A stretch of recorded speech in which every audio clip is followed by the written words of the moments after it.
Hey guys, thanks for watching. Please make sure to subscribe to our YouTube channel and all our social media platforms at Phenoboxing.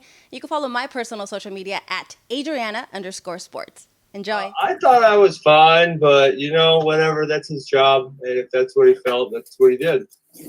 Is that for your combat sports career? No, I'm gonna take about $1 million home in the bank, and I'm gonna go coach some wrestling. And I just wanted to say, if you don't step into a cage or a ring again, thank you for all the great memories throughout your boxing MMA career, and congratulations on the gigantic payday.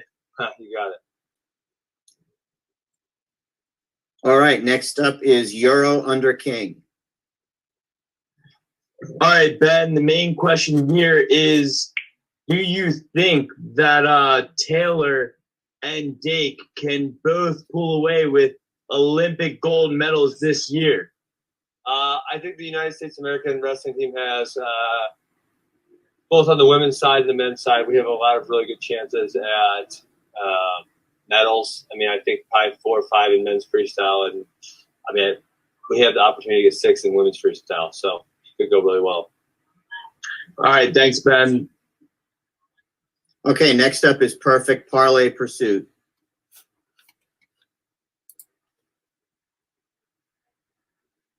I can't.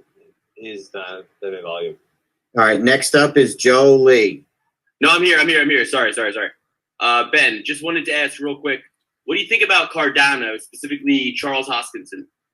I can't tell you anything about Charles Hoskinson. I can tell you Cardano's done really well by me because I bought it at 8 cents. And I don't know which smart contract platform is going to win out, but I think Cardano's doing a good job. Okay, next up is Joe Lee. Hi, Ben. In comparison to an MMA fight, I just wanted to know where your nerves were at going into the fight tonight.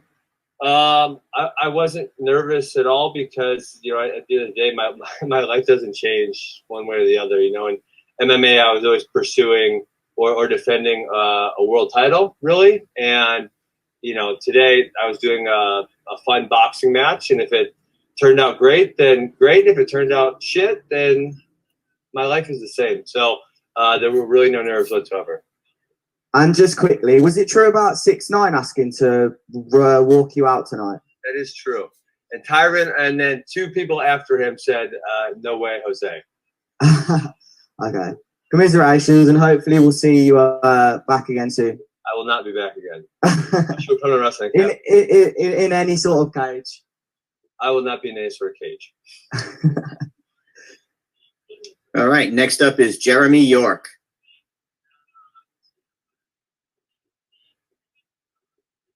Well, obviously, Ben, probably didn't quite go the way you wanted it to, obviously. But like you said, this wasn't going to impact the legacy of Ben Askren. You've done so many great things up until this point, so many more great things to come up. Well, the obvious question, what is next? Is it coaching? You just said maybe not in a fight capacity. Is it coaching now? Yeah, I'm just going to continue with my life as it was, podcasting and coaching, and that's kind of what I told you guys all I was going to do. I mean, it is unfortunate. I really did think I could do better. It's, that was not fun. Well, either way, now hopefully you enjoyed our city, and we look forward to seeing you down the road, and good everything going forward. Cool. Okay, next up is Boxing Social.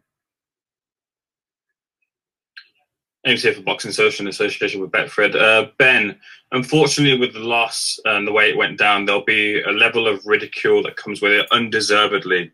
Were you prepared for that coming in and what's coming essentially? Probably deserve it. Why do you feel that way? I got knocked out by Jake Paul. It's fucking embarrassing. You look very stone-faced and like it hasn't really fazed you, but I'm just wondering, like, behind that, how are you feeling emotionally? I don't really give a shit. There's some pizza waiting in my hotel room. I'm going to go eat that. I'm going to go fly home and hang out with my kids tomorrow. And on Monday, I'll probably be at wrestling practice. And finally, I know it sounds trite, and you could probably say, well, you got hit with a knockout punch, but what really went wrong tonight? You know what? I heard my coach, Mike, he was saying I was definitely overreacting to his feints, and that was probably that was being the end. I probably shouldn't have reacted that hard to the feints. And If that ref would have let me grapple a little longer, maybe that would have helped out a little bit. But hey, there's no excuses, right? I got in a fucking boxing match and it didn't go so well. Next up is Gabriel Gonzalez. Hey, Ben. First off, can you explain that moment, you get up from the knockdown? What exactly did you say to the ref? What did he say to you? Because we're all seeing and we're like, what the heck was that? Can you tell us what exactly happened? Fine. I said, I'm fine. And he said, no, you're not. I said, no, I am. And he said, no, you're not. And then he stopped it. And then, he's in charge. And so I can't really debate him that much. Compared to other hits you've taken, the Robbie fight, Yeah. Robbie Lawler, anything else? More hurt, less hurt? What was it? I don't really feel any pain, but I guess it caused me to fall down. So that's not good. Okay, next up is Daniel Bittman. Hey, Ben. We all know two things. One, you're a world-class athlete. And number two, we know that you had to answer pretty much the same question every time and that you're going to do the same thing, win or lose. Do you think that calm nature had anything to do with the loss tonight, not bringing enough adrenaline into it? No, I fought as hard as I could. I trained as hard as I could, right, given the fact that I was sitting on the couch for 16 months. They said, let's fight. I said, okay. I started training right away. Given the amount of time, I got into as good a shape as possible.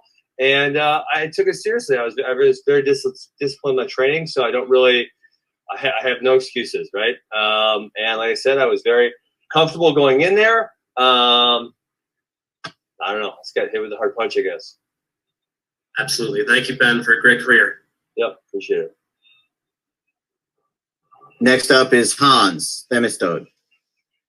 Hey, Ben. So, I really wanted to know, obviously since you just lost, do you kind of respect him now? No, skill set? I don't. No, I don't. Because I want to see him get in the fight, and I'm sorry I let you down. I didn't get to get in the fight with him. He hit me early. As I said, that's when you respect someone is when you see what they're made of. And, I was hoping that you guys would get to see that tonight, and I let a lot of people down because they didn't get to see that. So that kind of follows me up to my next question.